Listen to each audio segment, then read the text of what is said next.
Welcome to News Nation's Back Scroll, where we look back at our major news coverage on the most important topics and personalities of our time.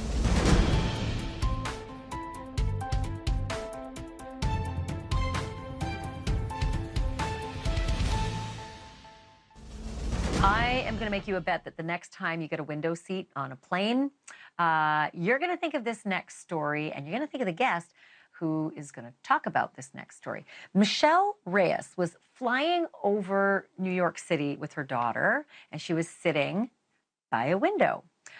When she did what a lot of us do, we, take pictures out the window, nice video of the New York skyline. It's an amazing view. But what Michelle did not expect to see was a cylinder-shaped object zipping across her line of sight near LaGuardia Airport. Was it a bug inside the plane, maybe? Well, she played the video back to look, and no, it was not a bug. Whatever it was definitely outside the plane, and it was flying on its own, and it was really, really fast. Michelle Reyes joins me now exclusively, and I want to welcome back Ben Hansen from UFO Witness on Discovery Plus as well. Michelle, thank you so much for being here. First of all, wow, that was pretty alarming stuff. What did you do with the video, and did you reach out to authorities to share it with them? Thank you for having me. And when I realized that I had something like this on the video, the first thing I did was I emailed the FAA to let them know what I saw, and maybe it was a safety hazard. I reached out to them. Unfortunately, I haven't heard back from them. They didn't acknowledge my email. And then I sent it to Enigma Labs and the National UFO Database. And any response? Enigma Labs was the only one who responded to me. So That's your how I got in dad contact. apparently. Oh, okay. So, and as I understand, your dad is a former Navy guy, so you were able to share with him as well. What did he say? I showed it to him first, and he honestly had no idea what it was either. He had no idea. He was just as baffled as I was.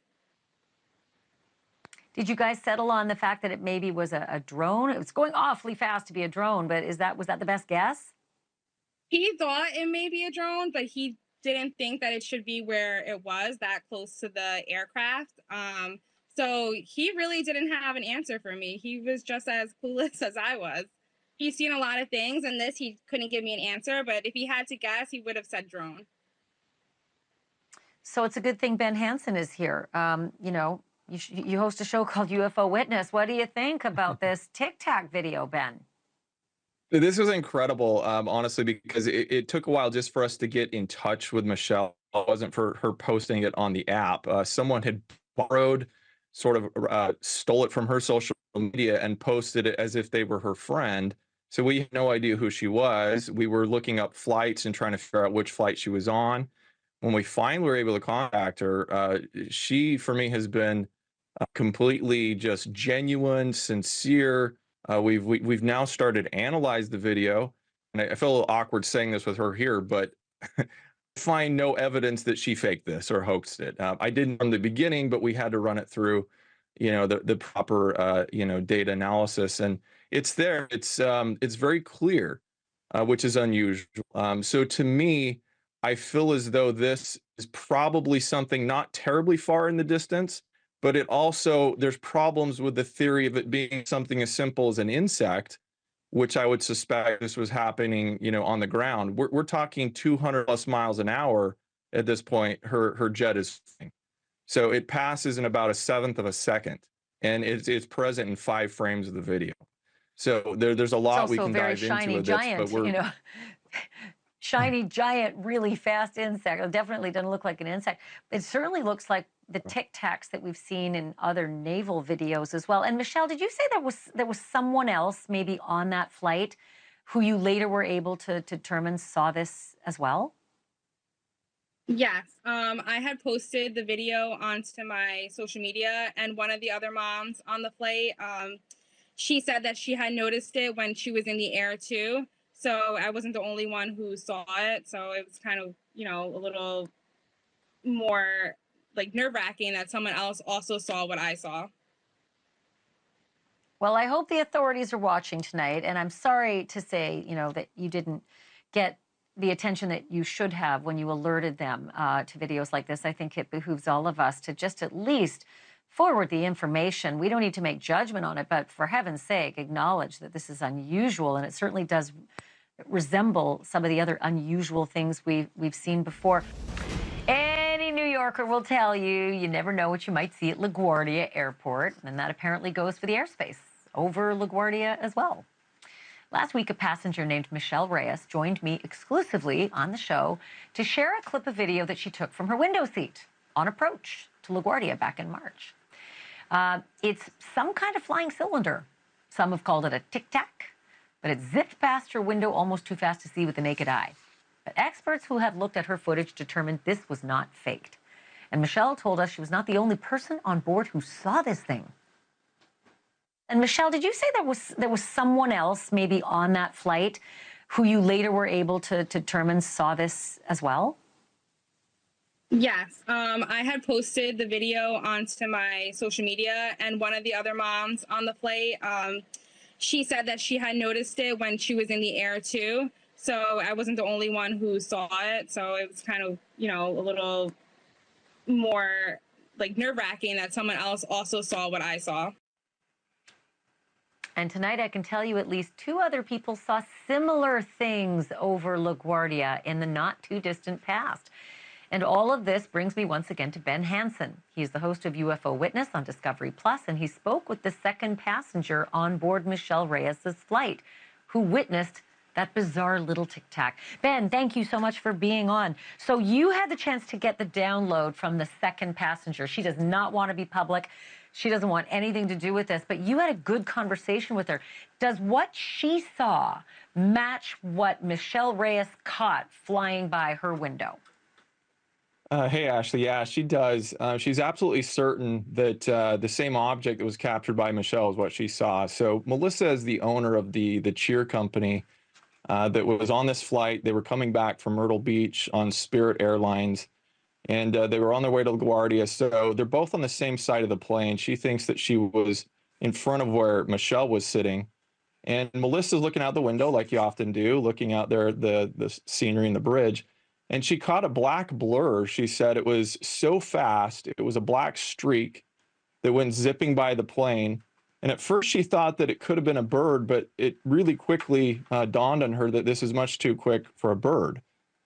She's sure that it happened a little bit, at least beyond the wingtip of the plane. So when she saw that Michelle had posted this video, she was astounded. She's like, this is the same thing. And in the freeze frame, she was again convinced this was no bird. She felt like also I suggested to her, could this have been a balloon?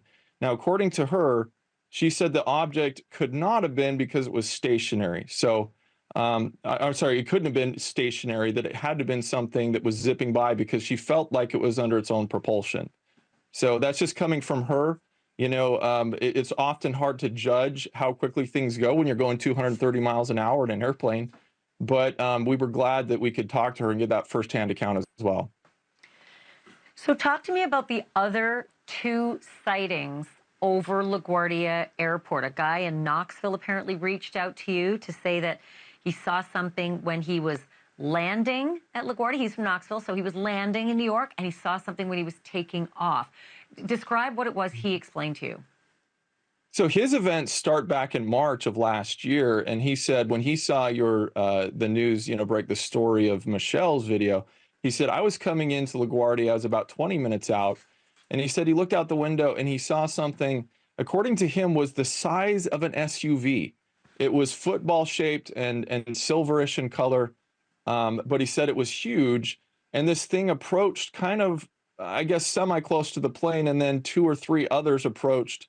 And then they kind of, I don't know, his words, zipped or just, took off pretty rapidly, but he felt that it was not a conventional craft of any type. And then later in October, he was leaving LaGuardia and was doing the outbound departure, which sometimes will go over Hudson Bay, I'm sorry, the Hudson Valley. And it was heading out that way. Okay. And he said he saw another one, that was tic-tac shaped. So yeah, these things are going on. But he didn't get video? Didn't get any video of it? Just he witnessed it and witnessed the same Yeah, sort of thing unfortunately, twice? people need to understand, like, these events typically happen within seconds. And unless you're already out videoing, you know, it was like a tenth of a second in Michelle's case. So unless that video is out and rolling, there's no way you're going to capture it. All right, take a look at this next video. Could this really be a mass UFO sighting over a military base in California? Videos and photos put up by the podcast Weaponized capture what witnesses say they saw in April 2021. They described seeing a triangular formation of lights hovering above the Marine Corps base. Joining us now is Jeremy Corbell, investigative journalist and co-host of the podcast Weaponized. All right, you've been studying this footage for quite some time. It's from an incident 2 years ago. Why are we just seeing it now? Right, because it takes a while to do these types of investigations. You need to find witnesses, as many photos and videos that you can. Upon looking at it the first time, when I got the tip that something unusual happened that night, it was just inky darkness and lights in the sky. I immediately thought it was flares. It's something you see all the time. However, over the course of this investigation, I have witnesses, direct eyewitnesses, come forward to me saying, we saw the body of a craft. And in fact, they sent low light photos, which shows an outline. So I started to listen, and my mentor in journalism, George Knapp, and I, we dug into it. And over that time, we've been able to collect just dozens of videos and images and eyewitness testimony. And really, this is an open case. We're trying to figure out what it is that people saw at 29 Palms military base. So we're looking at these videos and photographs right now. Where did these come from? Well, these are from Marines. These are from direct eyewitnesses on the base, which is almost, 1,000 square miles. It's a large base, but at Camp Wilson, a lot of people took photos and sent them in to me. I guess I'm the go-to guy. Now, what about the theory that we're looking at flares from some sort of military training exercise? I'd heard that sort of thrown out there. That's right. We would need that substantiated. However, you've got a number of Marines saying that we saw a craft. These are trained observers. And if they saw the body and you're seeing that in the low light images, it's worthy of investigation. If somebody makes a claim, then they need to substantiate that claim. My claim is I'm reporting the news. This is what people have told me, and I have so many witnesses on record. And is the Department of Defense investigating this? Do you know? Well, I'm sure they are now. Whenever George Knapp and I release something on the Weaponized podcast, you can be sure the Department of Defense is now investigating this. Yeah, because they're taking these things more seriously. A lot of Navy pilots for years have been saying, I saw something up there, and I even took pictures of it and felt like nobody listened to them. They're listening now. Joining us now is Rich Hoffman, Executive Board Officer for the Scientific Coalition for UAP Studies, and also has appeared on shows like Proof is Out There, History's Greatest Mysteries on the History Channel. I know many recognize you. Rich, thank you for being here. Nice to be here. Thank you for having me, Natasha. So, Rich, the witnesses have mentioned what the crafts look like. We know David Grush said some are the size of football fields. David Fravor talked about, of course, that tic-tac-shaped one. And we just heard Ryan Graves talking about cubes. Does this variation in accounts surprise you? Not at all. I'm nearly 6 decades into this, so I've heard it all, I've seen it all. I've played leading roles in investigations for various organizations, and the bottom line is that shapes have varied over the history of the phenomena, the recorded history of the phenomena, for a very long time. And you have a situation where you've got everything from, like you might have heard of flying saucers or disc-shaped objects back in the 50s, to, the fact that you have triangles and various other shapes all throughout reported history. So it doesn't surprise me that you'd have anything like a cube and a sphere or a tic-tac shaped object. We've had things like dumbbell shaped objects. We've had mostly spheres and a whole variety of things. So it's quite common. In your opinion, have these UAPs always been out there, but now they're just easier to see and detect with our improved technology? Well, people have been reporting them for a very, very long time, and pilots have been reporting them for a long time. They've been picked up on radar all throughout history. There are many radar cases. There are many other types of sensors that have picked up on them.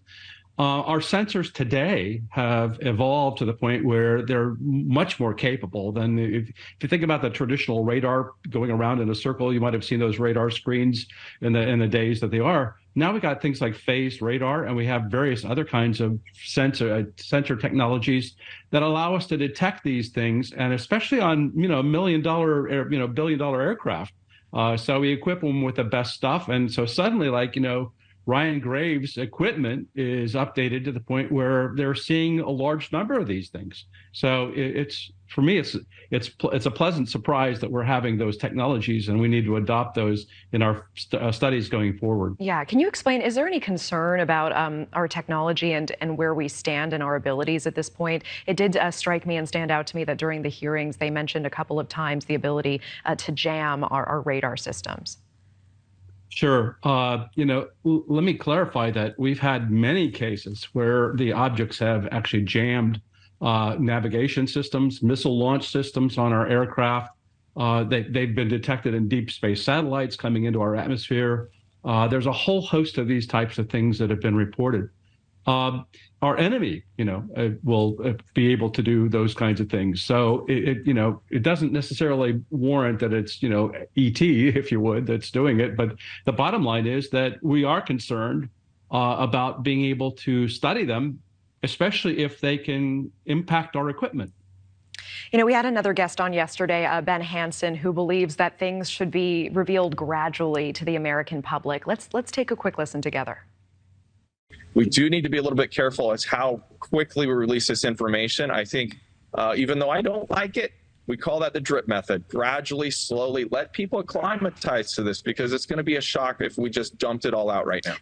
Okay, so this prompted quite a reaction from our viewers on social media and News Nation's YouTube as well. Do you agree with him? Do you think that there could be just mass hysteria if all of the bombshells, all the information the government has is revealed at once? This has been dripped over the years. in 2017, the government announced the fact that they exist. Did we have anybody jumping out of buildings or going crazy at that point? No. I think what you have is a situation where we're not back in the world's time period. A lot of people have acclimated to the fact that there are objects that we can understand or identify. I do suggest that they consider their approach in terms of releasing the information, and they might develop an action plan that includes, how do I address the religious aspects of it? Because there's a lot of religions that think that these are the devil, and a demon. You have other, people that have even stranger beliefs. So I think that we need to coordinate it from a global perspective. It is a global phenomena. And I think that we also need to, consider the fact that if we do make an announcement, that it might have impacts on other countries. Certainly. I mean, and that's a whole other can of worms. Rich Hoffman, I really appreciate it. I appreciate your time. It's a big topic. Thanks so much for joining us. Thank you for having me. Transparency breeds trust. New boss, same as the old boss. This administration is no better when it comes to transparency about UAPs. Investigative journalist Jeremy Corbell, along with his partner George Knapp, got their hands on newly released Navy footage of UFO sightings from 2023. What you're looking at right now is the footage and what Corbell believes to be one of 4 tic-tac-shaped UFOs, I'm sure there's a better way to talk about them, emerging from the water, then flying at supersonic speeds. Out of the water, supersonic. How? Corbell then spoke to an unnamed member of the Navy who witnessed these firsthand, said this. To see the lights emerging from water, what we witnessed was all 4 of them, all in synchronous, jetting off into the abyss. All 4, all timed together, and all left. And we were like, holy shit. Maybe 3-4 seconds pass, I run to my station and I look at my radar and they're all gone. Is Corbell right? Is the government keeping important information from you? Joining me now, investigative journalist, co-host of the Weaponized podcast, my friend Jeremy Corbell. The floor is you, Jay. What do people need to know? Yeah, man, this is an interesting case. There is power in military footage. It's few and far between that we get great sensor data on something that is truly anomalous. And that's what we're seeing here, backed up, of course, by the eyewitness testimony. You know, this ship is one of the most technologically equipped ships. But additionally, this is a senior ranking Navy official who I believe will end up coming forward. They saw these craft coming out of the water, at least one of them coming out of the water. That's transmedium. This is in the Combat Information Center. Also, they saw 4 of them in total. They saw them on radar, then they picked them up in thermal. That's why it looks black and white. But if you look at a plane through that system, you see wings, the tail, exhaust, rotors, all sorts of heat signatures. You're not seeing that here. So again, it was tracked on radar, tracked on thermal. There was a kind of a synchronized, coordinated, instantaneous departure described to me and George Knapp by the firsthand witnesses. This is really reminiscent of the 2004 Tic Tac UFO, where Commander David Fravor, who testified in front of Congress, chased a UFO for the United States military. Cat's out of the bag. Sailors are seeing stuff, and now we have more evidence. How big, and do we have stuff like that? Yeah, no, everybody says we don't have stuff like that. Don't take my word for it. Commander David Fravor testified in front of Congress. We didn't have technology like this in 2004. We do not have technology like that now. We also wouldn't be testing, you know, kind of black budget technologies in these warning areas right off the coast of San Diego. This has been going on for decades, if not centuries. We don't have technology like this, but take the word of people that testify in front of Congress who know. Why do you think they're not telling us? Yeah, man, it brings us back to like the core question here. We want transparency. We want the truth. We've been told UFOs are real, but that's it. Congress has done their best so far. I am holding hope. If you remember this last hearing at Congress, I was able to bring in the Immaculate Constellation documents, and I actually brought the whistleblower himself in to speak with members of Congress. He didn't testify publicly for personal reasons so far, but we learned from his testimony that there are thousands of videos of high quality of UFOs, UAP that's been admitted to, the public hasn't seen. I'd sure like to see them. Jeremy Corbell, I'm always a call away to give you a platform to increase our understanding and make the case for transparency. I'm with you, brother. Thank you for bringing this to us tonight. Thanks, Chris. We'll get there. Keep pushing. All right, Jay, take care. Washington State has logged more reports of unidentified flying objects per capita than any other state in the country. That's according to data from the National UFO Reporting Center. You'd think they're the authority on this. Washington residents have reported at least 6,812 UFO sightings. The earliest ones report back to the 1940s. The National UFO Reporting Center is based in Washington, another sign that the state is truly the place to be to spot ET. Chris Rutkowski, a science writer who specializes in UFOs. He's the author of Canada's UFOs Declassified. Joining us on the show, Chris, I've been looking forward to this segment from the second I found out you were booked. UAPs, as we call them now, have been in the news a ton lately. So why are so many popping up in the Pacific Northwest, around Washington and California out there? Well, that's a really good question. No question. California has twice the number of UFOs as Washington State, although per capita, Washington State beats them out. It's hard to say exactly why Washington seems to have more, although it is related to population, and yet we have so many fewer in Washington State, so many fewer in California per capita than Washington State. It's a mystery, and this is what drives us to try and understand the phenomenon even more. We don't have all the answers, and that's why we're investigating. Oh, man, we're looking at some of the most popular sightings confirmed by the Pentagon, some of the real head scratchers that have been coming out in this recent push for disclosure lately. People seem to be really interested about this phenomenon. Listen to Scott Bray. This is the Deputy Director of National Intelligence talking about it. Given the nature of our business, national defense, we've had to sometimes be less forthcoming with information in open forums than many would hope. If UAP do indeed represent a potential threat to our security, then the capabilities, systems, processes, and sources we use to observe, record, study, or analyze these phenomena need to be classified at appropriate levels.